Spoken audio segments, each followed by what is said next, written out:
Hey, Chicago, what do you say? It's the CHGO Cubs podcast presented by PointsBet. Use the promo code CHGO when you sign up to get 2 risk-free bets up to $2,000. We have a full panel today. Ryan Herrera here for a couple more days before opening day. Corey Freedman and Cody Delmendo are both in the house. I'm Luke Stuckmeyer. The countdown is on. We're almost making it to opening day, a day we thought we may never get to this season. But it is almost here. In fact, the Iowa Cubs had their opener for the season today. Didn't go very well for the Cubs' top prospect, Brendan Davis. How many strikeouts? I think 3. 3 strikeouts in this first. It's all right. It's one game. It's one game. Are you sure it's not time to sound the alarms? No, we don't need to. No alarms yet. But we're going to talk about a lot of different stuff in this podcast as we get ready for the season. There's a lot of different directions, really, things can go. And we're going to start with what I thought was a really feel-good story yesterday, and that was at the end of the game you saw Ethan Roberts on Marquee find out that he made the team. You know, it's one of those players that we talked about being maybe on the fringe of making this roster, and it's a guy who's, you know, still 27. I know, Cody, you've been big on him right from the beginning, and you're excited that he's on this roster. But it was great to see that moment for somebody and how excited he was, wiping away some of the tears a little bit on live television, finding out that, you know, he was going to be on an opening day roster, which is no small accomplishment, no matter how great of an athlete you are. That's exciting to watch. So I think that was, for all the negativity that came with the offseason from so many different reasons around baseball, I thought that was really cool to see as we get close to opening day. Yeah, no, it's what we saw from Ethan Roberts yesterday, like after he was told, it's like one of the reasons why baseball is one of my favorite sports. Like, it's not only is it, in my opinion, the hardest sport to play, but like, despite the fact that there's so many players that can get to the show, as they call it, like, it still is incredibly hard to get there. So, you know, he's earned it though. Like, he pitched well in AAA last year and pitched well this spring, whether you counted that or not. But he's one of the guys on the farm this year that I was for certain we were going to see at some point, if not on opening day. So the fact that he made the opening day roster is awesome, and it changes, in my opinion, it changes the look of the bullpen after losing Cody Hoyer. I think he's going to be thrown right into like a high leverage spot. I think he's got that kind of stuff. Or if not right away, before at some point throughout April, he will get that opportunity. Maybe they'll ease him in some low leverage spots and then, you know, to get his feet wet. But I mean, he's got all the talent in the world to be a back end of the bullpen type guy. Yeah, I mean, all the beat writers down in Mesa got to talk to him after that, you know, he was told that he was making the opening day roster. I think one of the coolest things that came out of that that I saw, pretty much they all kind of focused on it, but was that that sign in his hometown, Sparta, into the town of Sparta, Tennessee, something like that. And that the sign had like this is the home of Lester Flatt, I think it was. Yeah. And that he said like, oh, Dad, like when he was 12 years old, like that's gonna say home of Ethan Roberts someday. Like that's very cool just to have that confidence. And obviously to work your way up. And he was drafted in 2018, so it's like he had a few months in 2018 in rookie league. Then you had 2019. Then you lost all of 2020, and then 2021. So like now that's really like 2.5 years to kind of build your way up, especially as a 4th round pick. And you know he makes opening day roster. Yeah, you know, he just looks like he just looks like a elite reliever with like the glasses and all that. Like, I'm already ready for like all of the how he brands himself if he actually becomes like one of the like an elite reliever in the game. Like we've seen it all the time with the relievers and stuff, with whether it's glasses or hair or whatever it is. I feel like they always have that thing that makes them stick out. So we got to get Jordan Wicks up too at some point. Then the Cubs would have 3 pitchers with those sport goggles or whatever. The Cubs could have a real nice merch sale with those. Did Kenny Powers wear glasses? The great Kenny Powers. Does anybody know? No, I don't believe he ever just did. had A elite cape, hair. a cape occasionally, elite hair, and lots of jet skis. The MLB should is look also into great stuff for like that. Like yeah. Kyle Hendricks should be able to come out in like a cape or Right. an intricate Fireworks. jacket. Sparta, Tennessee, not in the United Kingdom, if anyone was wondering. Oh, that is good to know. Thanks for sharing, Joey. In case Ryan was wondering. That was dumb. That was dumb. But Ethan Roberts, it was a reach, but that's Ethan Roberts. 5 1/3 inning this spring, like solid. He gave up a hit in each one, but no runs. And again, it's just a feel good story of a young guy working his way up, and then I'm not gonna take too much credit, but I did put him in my projections as he's gonna make the opening day bullpen. So good job, pat on the back for me. But I think what you saw out of spring and what you heard from David Ross that this is like a guy that they see as being a solid part of that bullpen, regardless of him being a rookie. And then I think even like he was put on the 40-man in November, so he also spent that whole lockout not being able, like the rest of the 40-man roster, like not being able to talk to coaches and stuff like that. So that even adds on to like all this more time that he lost on top of the 2020 season, that he's just being able to come right in and earn that spot on the opening day roster is pretty cool. Yeah. I just came up with a question that is going to sound absolutely ridiculous, but I think it might be legitimate, and Corey might be the only guy that can answer it. With COVID, we all started wearing masks, and anybody like me that has readers or sunglasses, the first problem you always had, they fog up. So I'm thinking of foggy weather today. How do guys pitch with goggles and glasses on and they don't fog up on them ever? I mean, clearly your glasses fog up a lot, correct? They do. Yeah, this is a new problem for me. I've had them for like less than a year. So, yeah, that was a new problem to experience. I would think it would be an issue, like they must Kareem Norm on a basketball court. They must have some sort of preventative measure. Why don't the rest of us have that stuff? I don't know. Yeah, but I don't think that stuff ever works. Because like Alec Mills isn't out there wiping his goggles in the middle of batters. Every time I wore that damn mask with glasses on, it was just like I was in the shower. You could just get contacts. Contacts help. But I don't need distance vision. It's just for reading. That's why they're called readers. I've never had a fogging problem with my contacts. Well, you have contacts already? Oh, since I was 15. Really? 16, yeah. Huh. I didn't know you guys were so faulty. I thought you were. We grew up with TVs, Luke. We didn't grow up with stone transistor tablets. radios. Yeah. We grew up with iPads. By the way, my perfect vision lets me know that Jeremy has chimed in on the chat and is saying, "Hey, I can see you guys for the first time." He usually just listens to the podcast. Now he's on YouTube watching it. And let us know if we look okay. High definition. Let us know if we're fogging up at all. Yeah. So we talk about Ethan Roberts. What are your expectations for the bullpen? Because I'll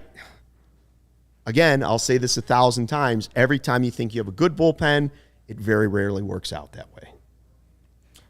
And vice versa. Sometimes. I think talked about it yesterday. It's going to be fluid. It's going to be a very fluid situation. Like we talked about, Manrod is down. He got option to AAA, but he could be up next week. Like that's how quickly this fluidity can run its course. I still think Keegan Thompson's going to be one of those guys that they rely on to be the piggyback guy out of the bullpen, the guy that's going to come in for 3 innings or so when he needs to, and run one time through the order and get some outs, eat some innings. Daniel Norris could be in the same position. Jesse Chavez at first is showing that he can go a couple innings at a time too. As far as this is going to be an elite bullpen, I don't know, because there's a lot of 1-year guys, a lot of those reclamation projects, or just those guys that they're bringing in, that the Chafins and the DePairs that the Cubs are hoping can turn into something. So I don't know, elite level, are they going to be really bad? Are they going to be really good? Who knows? We'll have to see what happens, but it's going to be a very fluid situation. And I think you're going to see a lot of different, beyond the 14 or 15 that hit the opening day roster right away. You're going to get a lot more than that. Here's a better question then maybe. Should I have said, is it possible the bullpen will be the strength of this team? Well, yes. Yeah, I think on paper it sort of looks like that. If we're talking about this team being trying to be competitive in the division, I don't think the bullpen will be the spot that prevents that from happening. If this goes off the rails and they hit the lower version of their projections, I don't think it's going to be because of the bullpen. It's going to be the rotation and the offense. Those are the areas that are going to sink or swim this team. And I think, Cody and I are probably on the same page that they've just shown an ability to put a bullpen together, and you're going to have a lot of guys going up and down, but they've just managed to find ways for this to be successful. Not always, elite or like the best in the league, but they find a way to make this work. And we were talking with Michael Cerami last night, and the one thing that I agreed with him about that I do want to see with this bullpen is kind of like defining some of these roles early. There's going to be a lot of guys maybe going up and down. You've got some older veterans and stuff, and just figuring out who's in what role rather than that being kind of like super fluid for too long. Because I think that is harder for the pitchers. It's harder for David Ross and Tommy Hotovy. But I don't think that the bullpen is going to be why we're worried about this team. If we end up worried about this team, I don't think it's going to be because of the bullpen. If you end up worrying about the bullpen, it's probably a good thing, because if you're worried about the bullpen, it means the other two parts of the team, offense and pitching, are probably doing well if you're actually concerned about the bullpen. Yeah. Well, the thing is, the reason that I'm not really concerned, because he, like what Corey said, is that the Cubs have just managed to just throw some guys out there and they figured it out. And yeah, usually early, the first couple weeks of April, they don't look great, but then they figure it out because David Ross finds the spots to put guys in. And that's why I've said on record many times that I think he manages a bullpen way better than Joe Madden ever did. But you got that aspect. But then also, we mentioned Ethan Roberts, but I also like guys like Ben Leeper down in AAA. I feel like we might see him this year too. If there's a few other guys, but they're not in my head at the moment. But yeah, I mean, there's plenty of guys down there that got, like, even the non-roster invitees that got signed, like Stephen Brawl, like those guys. Even there's a couple more veteran guys that might be. Right. Yeah, there's a lot of dudes. Of course, we don't know how good they are or if they're going to produce, but guys like Ethan Roberts and Ben Leeper, at least there's upside because they're young and they've come up through the Cubs system, and we've talked about for years how the Cubs have been unable to develop that. And Ethan Roberts is finally someone that they developed on their own. I don't care if it is a reliever. Like, that's great news. That's like a sign of things to come, especially when you start to talk about the future of the rotation with Killian and Jordan Wicks, like Corey said. But as far as the bullpen, I just always think about how they went and found Rowan Wick in 2019 from the Padres, and like, he's probably going to be the closer this year. And like, he was just a dude that wasn't doing much anything out there, and they've turned him into a closer. So yeah, I just feel like they're going to figure it out. Right now, when you project it, yeah, Wick probably your closer. Roberts is going to be in that back end. A few other guys, when Brad Wick's able to come back, like, he'll probably be inserted in there. Michael Kind of Givens. liked what we've seen Michael from Givens. David Robertson too. Honestly, Yeah, David veteran Robertson. guy. He's got back end experience. So a lot of things that could give you anxiety going into this season. For The sure. bullpen is at the very bottom of that list. Yes, I would I would not be surprised if it's a little bumpy out the gates, just because the last few years it's been that way, because David Ross has to tinker with it to find the roles that he likes those guys coming in. But by May, I feel like we're not going to even be worried about the bullpen. This first month, it will be interesting to see how it plays out. It may not be like, a whole host of guys that he ends up trusting, but these were, sort of bigger names. Like, at least Chafin and certainly Kimbrel had more of like a reputation. Chafin, I think, going back to like Arizona. But like, as the seasons went on in past years, like, eventually you get to a point where it's like, okay, these are the 3 to 5 high leverage guys. This is who Ross goes to when he's trying to win a game. And then you have those random guys. Like, we've seen guys like Dylan Maples was one of them over the last years. They give him a try. Sometimes it's an absolute mess. Sometimes it looks intriguing. They try it. It doesn't work. He goes up. He goes down. You're going to have probably a bunch of those guys. But at some point, hopefully soonish, he'll find a settled group of like, okay, it's, say it's like Givens, Chris Martin, David Robertson, Rowan Wick. Like, these are the 4. The rest of it maybe still shuffles for a good portion of the season, but they'll get to a point where it's like, okay, we need to win a ball game over the course of 3 to 4 innings. We have that. We know what that plan is. Yeah, and then you also got to add in the fact that I guess you don't know, but Adbert Alzolay, when he comes back, I guess it depends how the rotation's doing at that point, because I think it's like 60 days, so probably like sometime in late May, June, if that.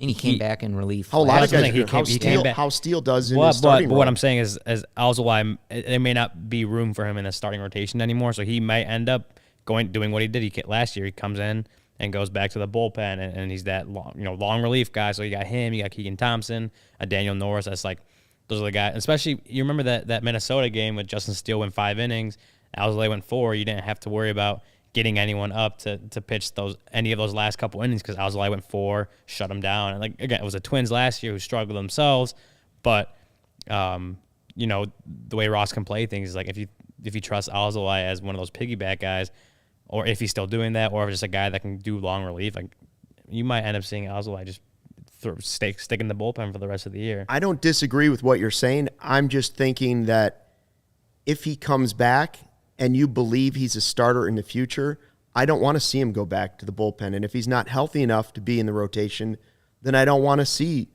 him pitching until he's ready to come back.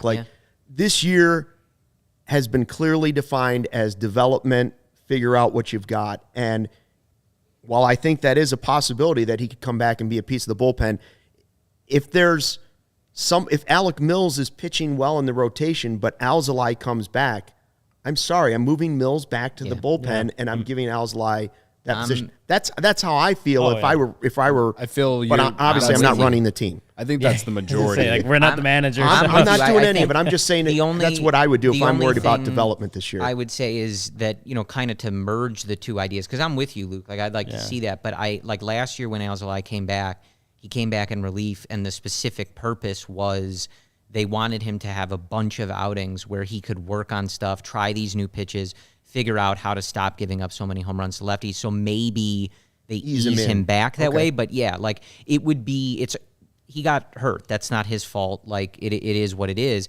But it would be really disappointing if this year doesn't tell us something about Adbry Alzolay. If we're going into 2023 You've got to find having out these this same year. conversations, it's not his fault, but that's kind of a waste. And we've dealt with that with guys like, Amaya in the minors and Braylon Marquez over the last couple years, where it's like these guys feel like they're close to taking that next step or graduating, and you just end up with kind of these lost years of we didn't really learn anything about.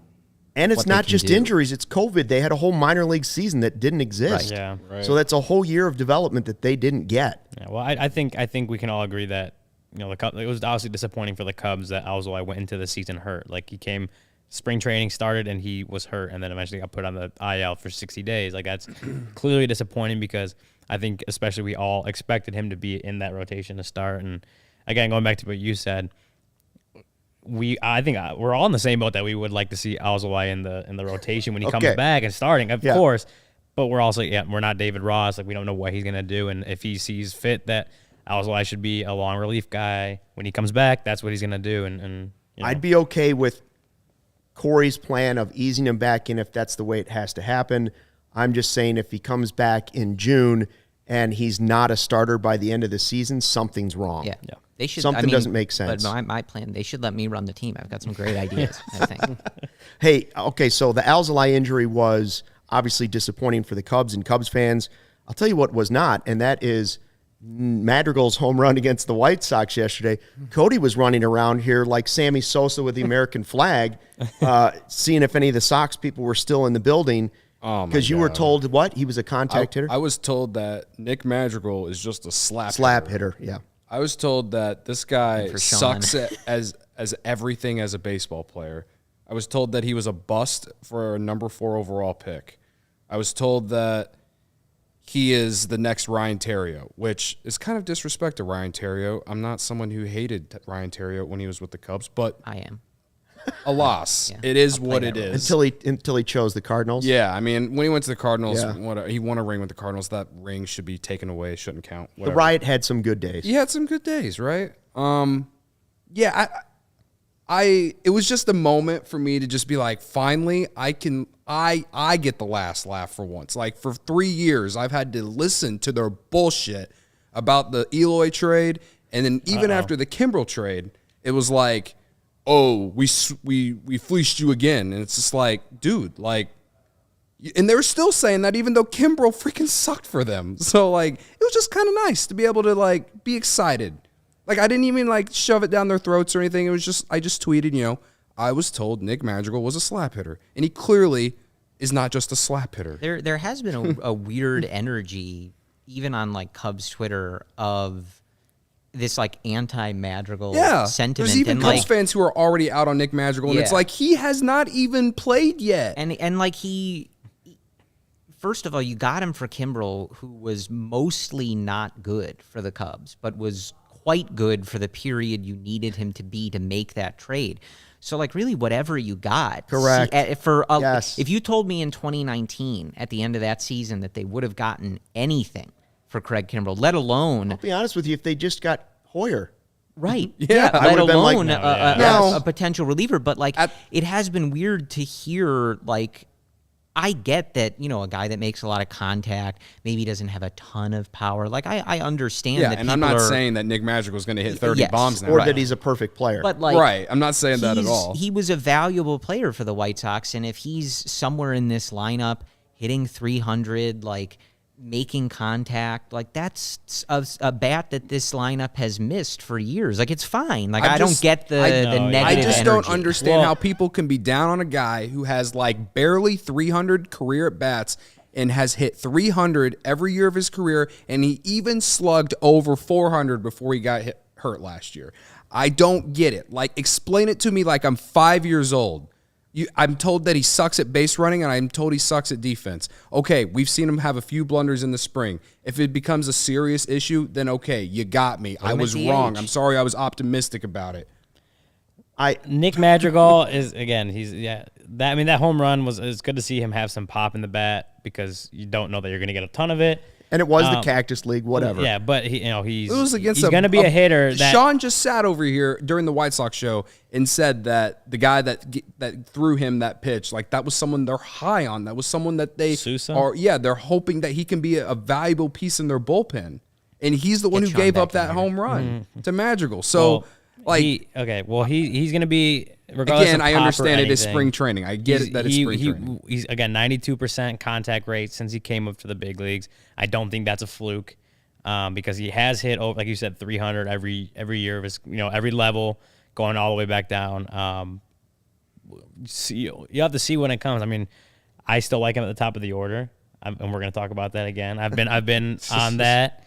But yeah, I mean, Cody's obviously a little bit more, what's the word? Enthusiastic about what's going on. It was just good to see him have some pop. I just want people to give the guy a shot. That's all. Yeah. Like, if he comes out and sucks, then the Sox fans can say thanks Cubs again, whatever, and I can look like a moron. That's fine. I just like the fact that some people don't even want to give the guy a shot. It bothers me. Wouldn't you like to see him hit a home run against the Sox and Boog be able to say, thanks, Sox?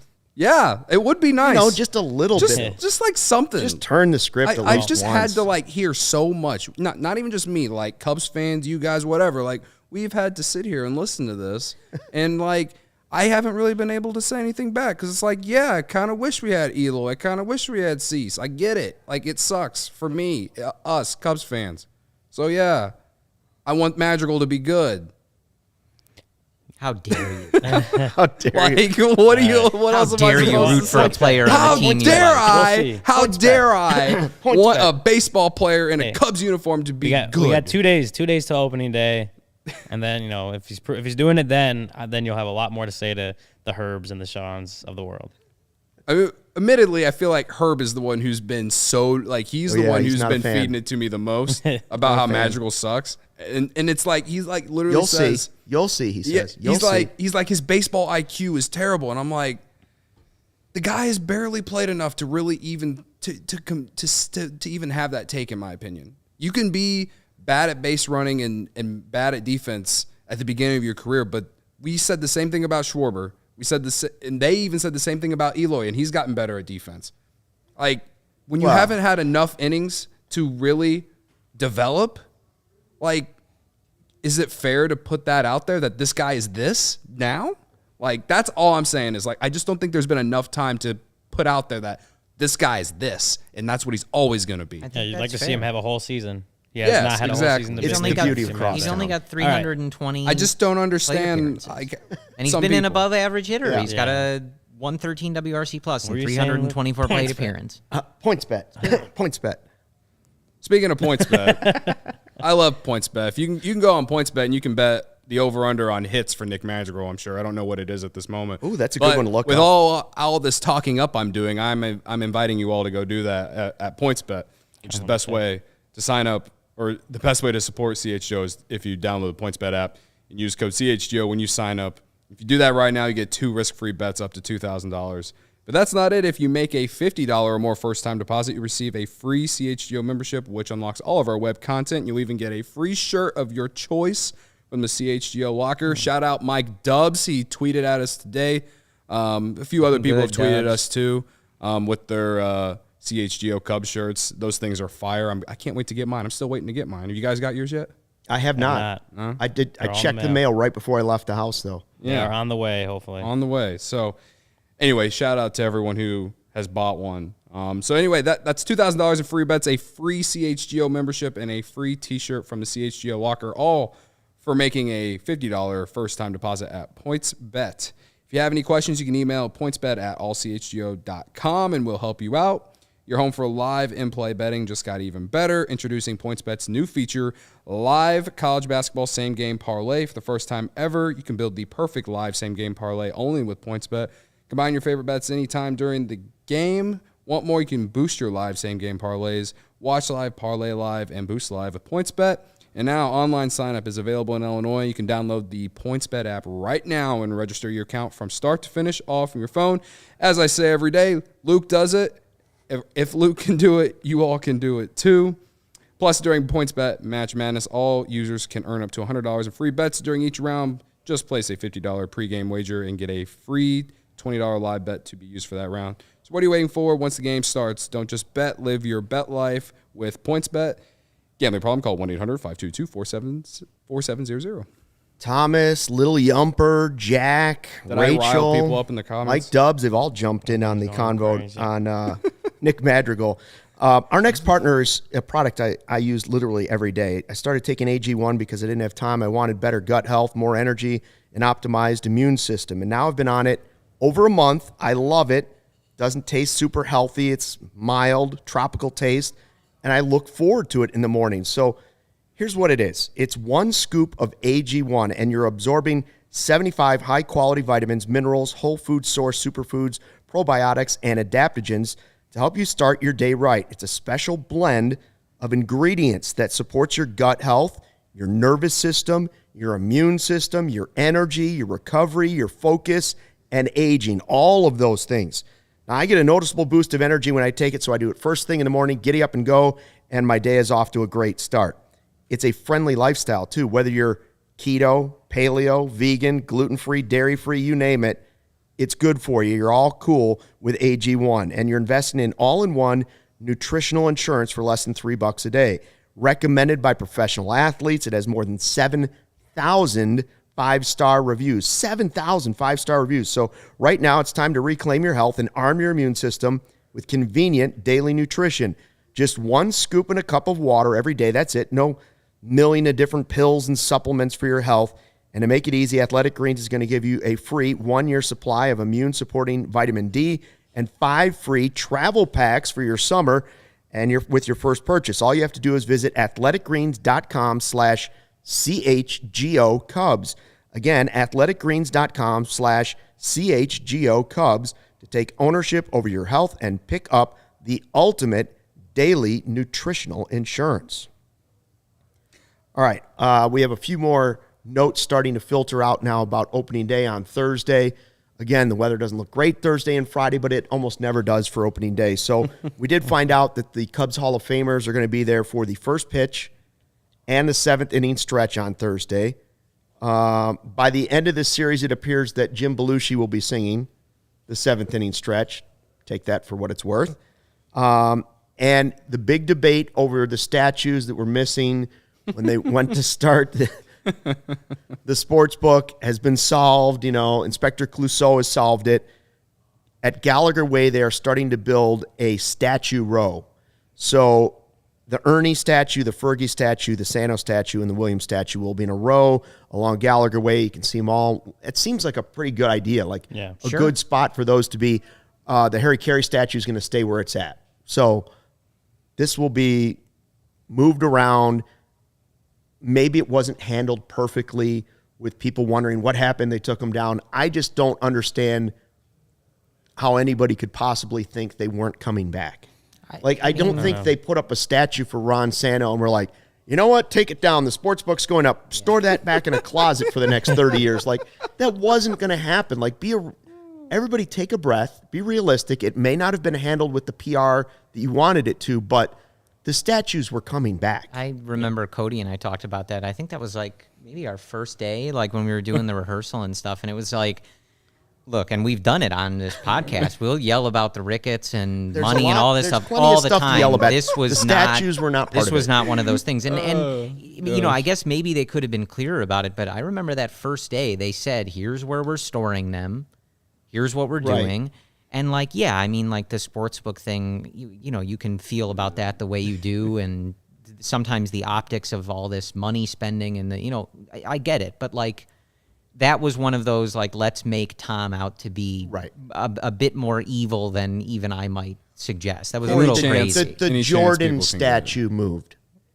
The Jordan statue moved. I never heard a peep about it. Yeah. And there is no greater statue in Chicago. They didn't, like, throw it away. It was in storage. When it was outside the United Center, I don't care when you went in the building, there was somebody from another country at all hours of the day, 24 hours a day. Somebody from another country was taking a picture in front of the Jordan statue. Every language in the world has been spoken in front of the Jordan statue. They moved it, and I never heard anybody complain. So why we like? No, well, we're just gonna have to have Corey on the ground reporting, live on the ground. Live on the ground. I walk to because it's across the street from the Do Right Donuts. Yeah. So when I go on my weekend, get my coffee and breakfast sandwich. I go right past. I take a peek, past the fence. Yeah, he's like trying to interview. That's. The workers. I mean, I don't. Did they say that? They never said that was going to be because that's definitely not. It's even close to opening day. Like, no, obviously it's 2 days from now. No chance. There's a big hole in. There's not even a wall yet. There's not even a wall. Like there's no building. No. Yeah, I was actually walking by.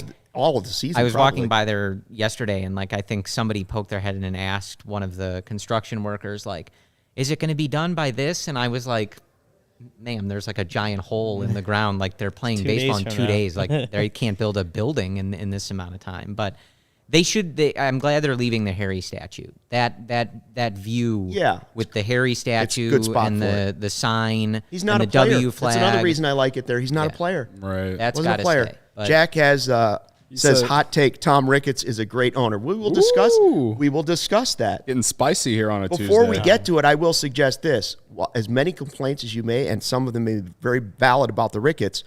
Name me a better owner in Cubs history. Wow. I mean, well, that's an exceptionally low bar. But just go to the decades of the Tribune. Were they better? No. No. I mean, you're right about that. Most owners are not very popular. Most. Yeah. Mark Cuban's pretty popular in Dallas, but most owners are not popular.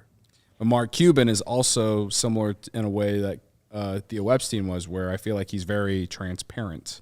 He's also very personable and has a great craves the camera, knows how to interact with people. His personality fits being a good owner. Sure, I don't think the Ricketts necessarily are as flamboyant or as exciting or camera excited as Mark Cuban. Cuban was made to be an owner. Well, like you said, there's a lot of owners that just are not liked by their fan bases. All of them. There's a team on the south side and a team on the west side of town who both have the same owner and have gotten a lot of crap from their fan base. They get a lot. They get a lot of heat. The Bulls fan base bought a billboard to get the Bulls to get rid of Pax and Gar Forman. I mean, oof. There's There's a lot of anger around owners. I think you go into any city and say, what do you think your owner most are going to say? The moral of the point, I think, that we were talking about is that Tom did not personally take the Ron Santos statue and put it in the garbage or something like that. So it was protected and it'll be back. It's fine. He wasn't out there with the iron mask, the iron worker mask down and the flame going. Well, that's what you and I were talking about. When that first happened, you really would have thought that basically what was happening. I remember checking Twitter. Media. I was like, wow, I love getting riled up about this type of stuff, but this does not even register. Like they went out in the middle of the night when no one was watching and pulled them off the ground. Yeah, you're right. Exactly. Todd, grab the welding machine. Get the statue. Now we'll get the other side of the story. So John Heyman was on 670 The Score with Mully and Haw today, and he had a couple quotes about the Ricketts spending. Now, this is more of what Jack is talking about and what usually draws. It's either two things. It's spending of money or it's political stances, which, listen, I understand where everybody's coming on everything, but here's what he said. I'm concerned for the Cubs. I don't think they spend enough considering the revenue. I think they should spend more. Cincinnati had a big fire sale, but the Cubs' revenues are rather large. I don't think their spending is commensurate with their revenues. I would be generally concerned as a Cubs fan. I mean, I think we've addressed that. I think we are, yeah. And you came in asking, well, why is he bringing it? The only reason he brought that up today is because he was asked on the radio. So 670. On 670 The Score. Yeah. It's an interesting topic. Again, I think this is just a gut feeling. And I realize that I flip and flop on this back and forth like a bass on a pier. When Dom Frederick was here, I was on his side that they should never be outspent for a player. I don't know that they were outspent for a player, that they were actually trying to go after this year. I also see the side of it where if you know that this isn't a year because you're too many pieces away after trading away the guys, that this isn't the year that you think you're going to be peak going for a championship, that why not save a few bucks, put together a team you think is starting to build in the right direction, you've rebuilt the farm system, and the joke has always been the biblical losses of money. I will say this. I believe the Ricketts own like 90% of Wrigleyville at this point. That was making no money for 2 years. Let's be honest. Nobody who was staying in that hotel that they dumped millions of dollars. And I'm not saying Cubs fans say, well, we didn't ask them to build the hotel. And we didn't ask them. I know, but it's their money. Mm-hmm. and they're trying to make the fan experience better. You did ask them to rebuild the ballpark, and they did. I'm kind of in the same boat as I see both sides of it. Do they see 2022 as a year they're going to win the World Series? I don't think that. I don't think they came into this season with that expectation, so they're not going to go out and buy Carlos Correa at $350 million for 10 years. They're not going to go. They're not going to do a three in spending. They're not going to do a Yankees, Mets, Dodgers, Yeah. where they're buying all these free agents to try to build a winner. I think Jed has the vision of you have a lot of good prospects in the farm. You have the Brennan Davis, you have Caleb Killian, Jordan, all these guys in the farm system that are doing well, are moving up quickly, can be up within this year, next year, the next 2 years, where these are guys that can be on the next great Cubs team, that they hope at least.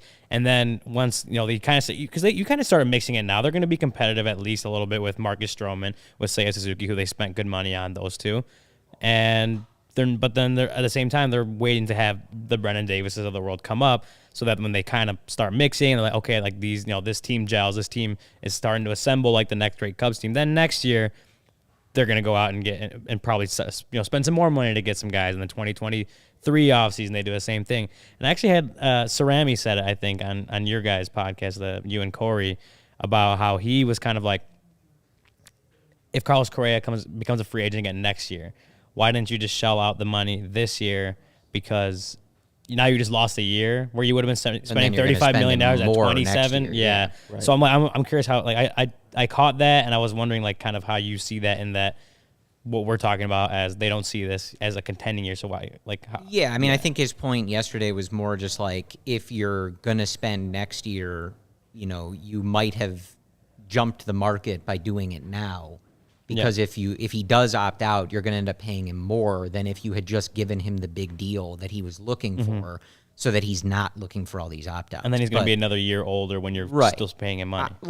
This is wildly nuanced, right? And I think over the years, certainly I've offered plenty of thoughts on like how this team is run and stuff like that.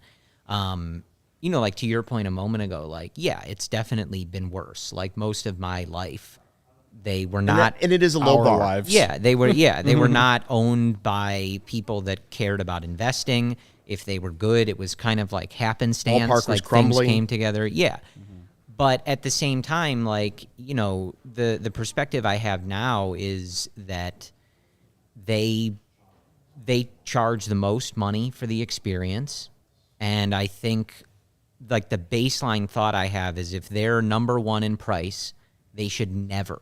You guys know, like everybody knows, I'm on board with what they're doing organizationally, how they're building players, the path that they're on, the decisions even that they made, right, over the last year or so.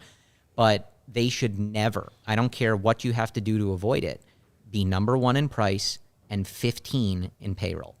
That discrepancy cannot happen, especially, as you point out a lot, when Tom will go on TV and bullshit us all about what maybe they're actually trying to do. That can happen. If you want to run things this way, Cubs fans will pay the price, but you have to meet them closer than what you're doing right now. That discrepancy, you can't be number one in cost and not even in the top half of the league in what you're asking of the fans needs to be closer to what you're delivering on your end, even if this is not a year where you're going to the top 5. That's fair. Yeah, right? That's fair. I think that's exactly what Heyman's saying is like they make a lot of money based on revenue, like you said, number one in price, or they own all of Wrigleyville nowadays, and so they make a lot of money, but they're spending in the middle of the pack. I think that's just what Heyman's saying is like they could spend more, they should spend more. I But wonder. you see both sides. They're somewhere in the middle. They're not the worst owners in the world. They're not the greatest owners in the world. Find some happy medium where it's like I can see both sides of things. Like I understand that they lost money during COVID. I understand that they paid more than they thought they were going to pay to build the stadium. I do believe that when 2024 comes, they'll be in the top 5 in spending. Do I think the team will be back up there? I do. So give them a couple years, see what the spending's like. It's not like they spent nothing this offseason. Right. They did build for some pieces that you think will be part of it. A lot of things contributed to this. It wasn't just COVID. It wasn't. Jake says 2024. Jake says 2024. It was that the core players didn't develop enough, and quite frankly, they might not be in the position they are as an organization where they had to totally rebuild again. Sure. Had they not hung on to that core as long as they that was did. Theo, and I think Right. Theo's And that's admitted okay. And yeah. that you have to be okay with that. You have to. That's my advice. I'm not Closure. telling you have to. I'm just saying, if I had to give advice, you have to be okay with that. Didn't you want to see him give the core one more chance? I think most people did.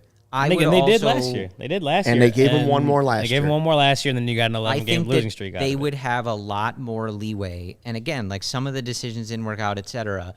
But from 2017 to 2019, there were moves that could have been made. It would have pushed the payroll to bigger levels. It would have maybe cost them some Would have been the things, et Steve cetera. Cohen tax for the Steve Cohen But tax. they would have really likely, you never know in the playoffs, right? But I think we're sitting here with a second set of World Series bobbleheads or gloves or things like that. And they didn't do it. And so I think this would be a little more who are you talking tolerable. about, Corey, who are you talking Well, it depends on the year. I mean, Yeah. Bryce Harper is certainly what a lot of people are going to go to. But you look at a year like 2019, I know specifically, they end up falling out of that race with Kimbrel and all of that.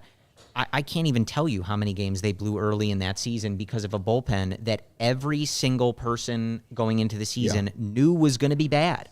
Yep. And they waited until June, only until Zobrist money was off the books, to bring in Kimbrel, and that didn't work. But you should have, if they addressed that going into that season, spend the money, maybe that team doesn't fall out of contention. They blew, that was the year I think that started in Texas. Right. Right? they blew so many games. Their argument there's would be, a lot of their argument would be that their payroll was high then, and if the moves weren't made correctly, that's not their fault. Like they put them. I know. I'm just saying there were definitely some moves that didn't work out. Sure, and there was still it's not big money it's being not spent. all on like a way I always It's not. like It's of, not of saying one person's fault. You can never lay this all at one person's Agreed. feet. Right. And this has been true of a lot of different issues, like how the team has been run from the front office to ownership, even looking like at the end of Joe Maddon's tenure. Like a lot of people wanted to dump a bunch only on him. And it's like, no, a lot of this stuff, like there's blame to be distributed. But now when Dom comes on next time, I'll be on his side, though. No, but I think just in the grand scheme of things, like 2022 is not the year when Jed, when Tom, and whoever it is, they sit down and they look at it like this isn't the year they're taking, like, this is where we're going to spend all our money. Like, Carlos Correa, come on board. Like, all these guys come on board. They spent some money. Seiya Suzuki, Marcus Stroman, but I think when they sat down and looked at it, they didn't look at 2022 as this is the year we're going all in and buying everyone. Like, because we've talked about it before. Like, this is really a year where it's like the Cubs want to see what they got with a lot of these different question marks, right?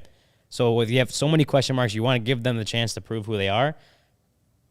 And then you're also going to go and spend a crap load of money on a bunch of players to try to win that. Like, it's just the mix for 2022 never really felt like that. And I'm sure, Cubs fans 100% would rather have had them just spend all that money and buy all these players and try to win a World Series this year. Sure. They should, they could send me, like a rebate on some of my, if they don't want to, like that's, and I know that's not how business is run, and you look at I think I saw Brett from Bleacher Nation was tweeting it today. Like, there's tickets on StubHub for opening day that are dirt cheap, which is see, they are giving you a discount. Not always. Yeah, I wish it worked that way, Luke. I just think and then without speculating too much, but it's just like, again, they saw good value in the Stroman deal. They saw good value in the Suzuki deal. Maybe Jed just didn't look at it, a 10-year, $300+ million contract with Correa going into this season as something that they wanted to get on the books, and that's. I think that, again, it's both sides of the argument. I think you're trying to look at both sides of the argument and see kind of where that met in the middle.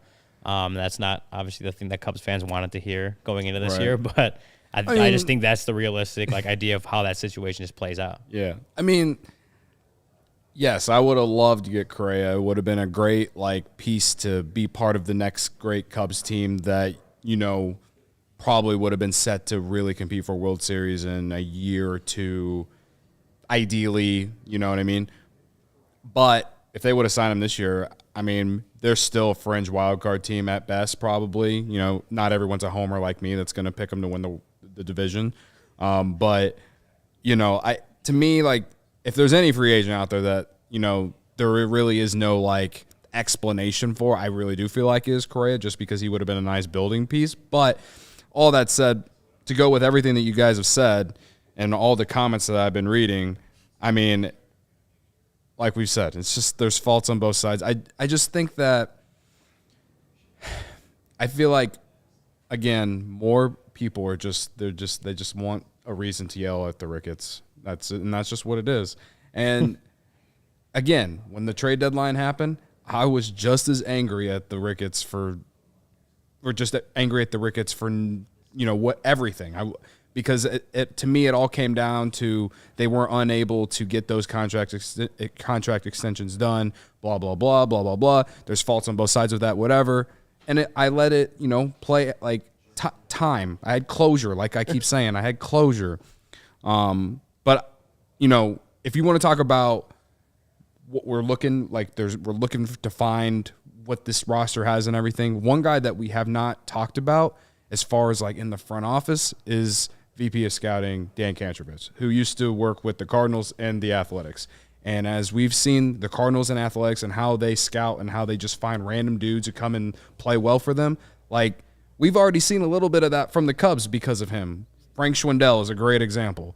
I am excited to see what they're able or what he is able to do, not only with just finding these guys off waivers, but also through the draft and through everything else, international signings, all this stuff. Mm-hmm. I do think that the Cubs organizationally, front office, from future drafts and even the last two recent drafts, we are in a better position than we were, I don't know, 4 years ago. So to me, there are some things about the organization that are better despite losing the core and going into a season like this where we don't really know. And obviously, of course we want to win now. Like, as a fan, yes, I wish the Cubs were going into the season with World Series expectations, just like the White Sox are, so I could sit here and tell the White Sox guys that, hey, you're really going to miss Nick Madrigal because the Cubs are going to go to the World Series and win with him this year. But I really can't do that. I would sit here and look like a moron doing that. But with how they have built the organization now, or at least from the outside looking in, I feel like the future is like there is a very bright future with the team, and I can't promise all these prospects are going to hit, and I can't promise that they're going to sign all the right guys, but they seem to have a well-oiled machine that I think is beneficial for the Cubs moving forward because, we talk about how the league now is so home run heavy, like launch ankle and all this, and it feels like the Cubs have kind of like they're trying to shift it to like more contact, whatever. And I don't know, like maybe it is too contact heavy, and we're going to find out. But it's almost like they're trying to reverse some things and get it back to not so much home run heavy because we watched for years that it didn't work. And we had too many guys that were similar. You know what I mean? So I don't really know where I'm going with this. Cody, now, let's just end it this way. And I'll ask you if you all agree. And I think we've said this before. The Cubs are are closer to winning the World Series today than they were in the middle of last season. I agree. True or false? I agree. Yeah. The farm system's way better. You've cleared out. I don't know about closer. That's tough. I would say that. Are they in a better position to move forward and win a World Series in the next 3 years? Well, okay, that's a different question. Right now than they were. Well, that's a different question. Yeah, than they were in a better position for 3 years from now, yes. But as far as are they closer than they were in July? No. As an organization, yes. That team was never winning the World Series. If they don't go on that 11-game losing streak, I might have they were never. But I agree what Look you're at the saying. Dodgers roster. They weren't beating the Dodgers. They're in a bunch of better people that weren't even organization. on the team, but we're getting. They're in a better spot now. They're in a better place as an organization, just top to bottom. And they definitely. Another thing that we didn't say that we've talked about before is we knew the Cubs weren't going to solve every issue this offseason. So anyone that's like, Correct. oh, they could have signed Correa and regardless of what other moves they did, like the whole thing wouldn't have been solved this offseason. And so I think you take that as like 2022 again. Let's see. They got some guys. They bought some. They got some big contracts. They renovated the kitchen and one of the bathrooms. but you got to use. Yeah, you're seeing what you got with some of the guys that you got. When I think that the kind of to piggyback off of Cody's point, there's a lot of change that's gone on in this organization. You've got some new coaches. And even we were talking about Ethan Roberts. Like one of the things I think is he's an assistant named Daniel Moscos, who I think came from the Yankees. Working on like pitch design, which is something that Brendan can explain better than I can, but just working on like what the different pitches look like, how they move, how they design them, kind of exactly in the name.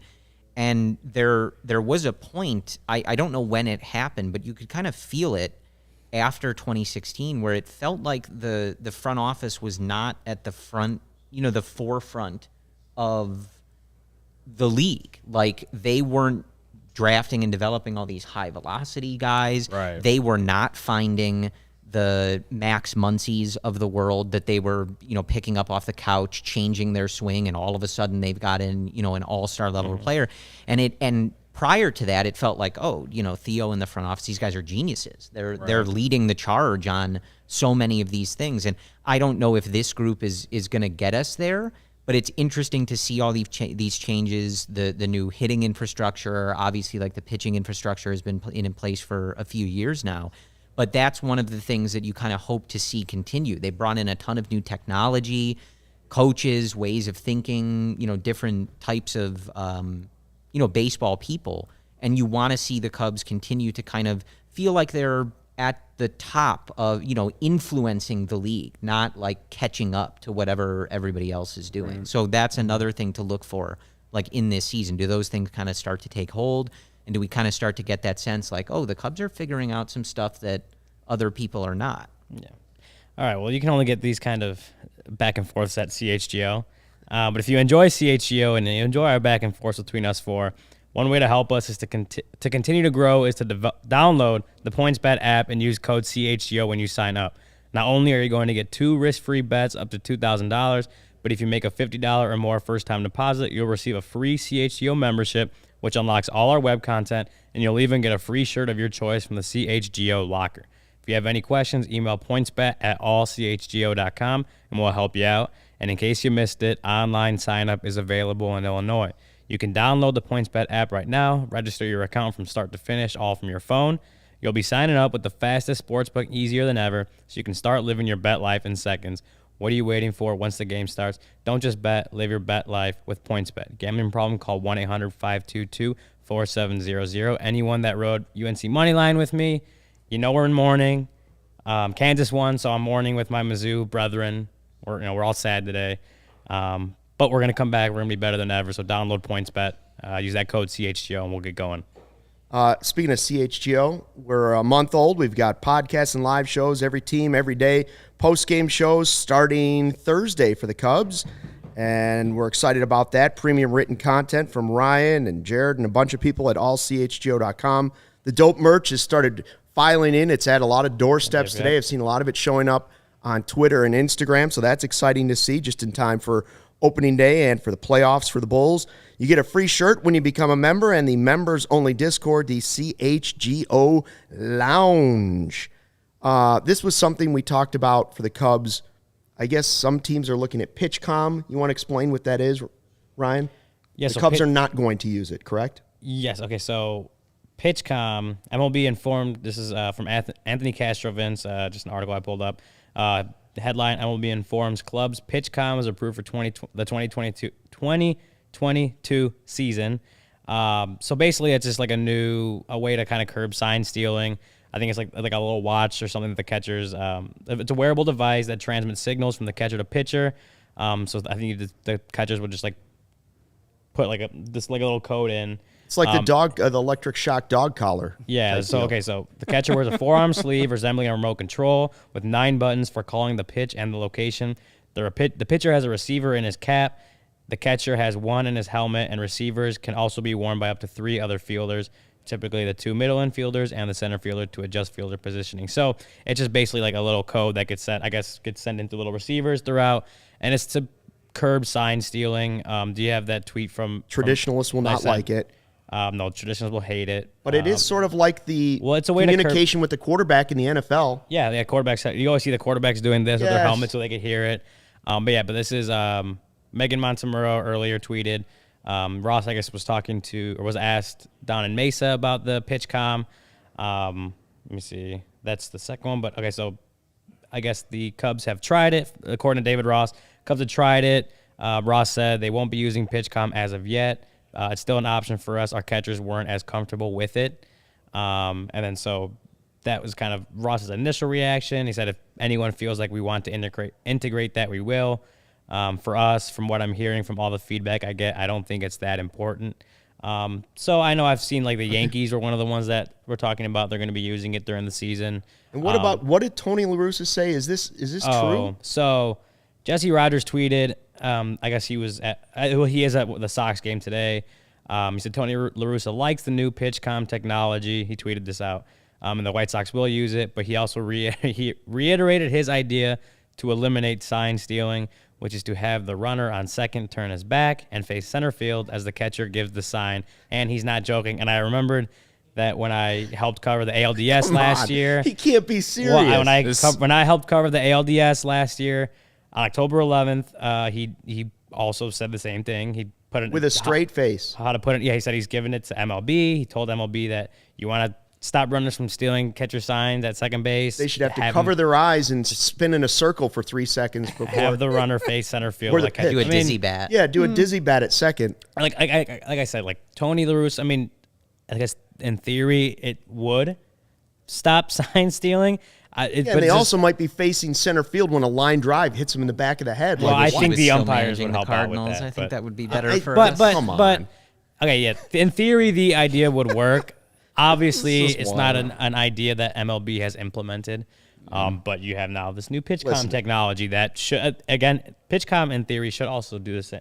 Should curb sign stealing. I have some Grandpa Stucky ideas that are out there, but Grandpa Tony's way out there with that one. That's Like, one of those When things. you manage the Cardinals for 20 years or whatever it was, you lose brain cells. Rots your brain. So That's one of those ideas where, like, when you read it, you're like, "Oh, he must have been joking," but then you're like, "No, it was Tony La Russa. No, that's maybe he that's did DLR. mean that exactly." I mean, he's a Hall of Famer. He's a I Hall don't of see how Famer brother. any way that would be a great solution for that problem. What did he you say? guys I'm a see Hall of the, Fame brother. What did he say when he got the DUI? I'm a Hall of Fame brother. Or yeah, I'm something. not Hall of something Famer like brother. that. Why are we talking about Tony's The deal? did you guys see, just on like new technology? Did you see? I think they did yesterday. Was like the first time that the umpire announced the call. Oh, yeah. like they do in football. That was. Oh, yeah. We've seen I it like a million that. times. No, I love it because sometimes they don't explain that stuff. It was just weird to see on a baseball diamond. That's like, that's what I heard. Like the first time, it was like kind of like awkward, and then the second time, like second round went much better. And so I'm like, hopefully by Thursday they got it figured out. Yeah. And But that's good because sometimes those reviews take a while. They don't explain what's going Yeah, on. they give That's good. Real quick, That's- before we go, I do want to show friend of the show, Max Bain, posted a picture of his apartment. You know, Cubs and minor league baseball trying to do a better job of that. And he showed his apartment. Looks really nice. So that's one thing. Like, Yeah. okay, I feel better about the player stay. You know, Yeah. that's better than guys not having a place to stay. This is a Yeah. good thing. That's for acceptable. the Cubs Definitely. to do across the league. It's very shout good. out to the Bain campaign. Great dude. And good luck this season as well. Yeah. I don't know where he's stationed at, but Yeah, we're going to have to find out where he's he at. was in South Bend Road all of tripping. last year, hoping that maybe he starts in Double-A this year, but I wouldn't be surprised if it's South Bend again. Nice. Tomorrow we're going to have a surprise guest with a blue hat. It's not Ronnie Woo Woo, but there is a connection. We will explain. That's what we call a tease. Ooh, teaser from Grandpa Stucky. Thanks for dropping in to check out the CHGO Cubs podcast. Make sure you subscribe to the YouTube channel so you don't miss anything. And yes, next year is almost here, so get ready to fly the W.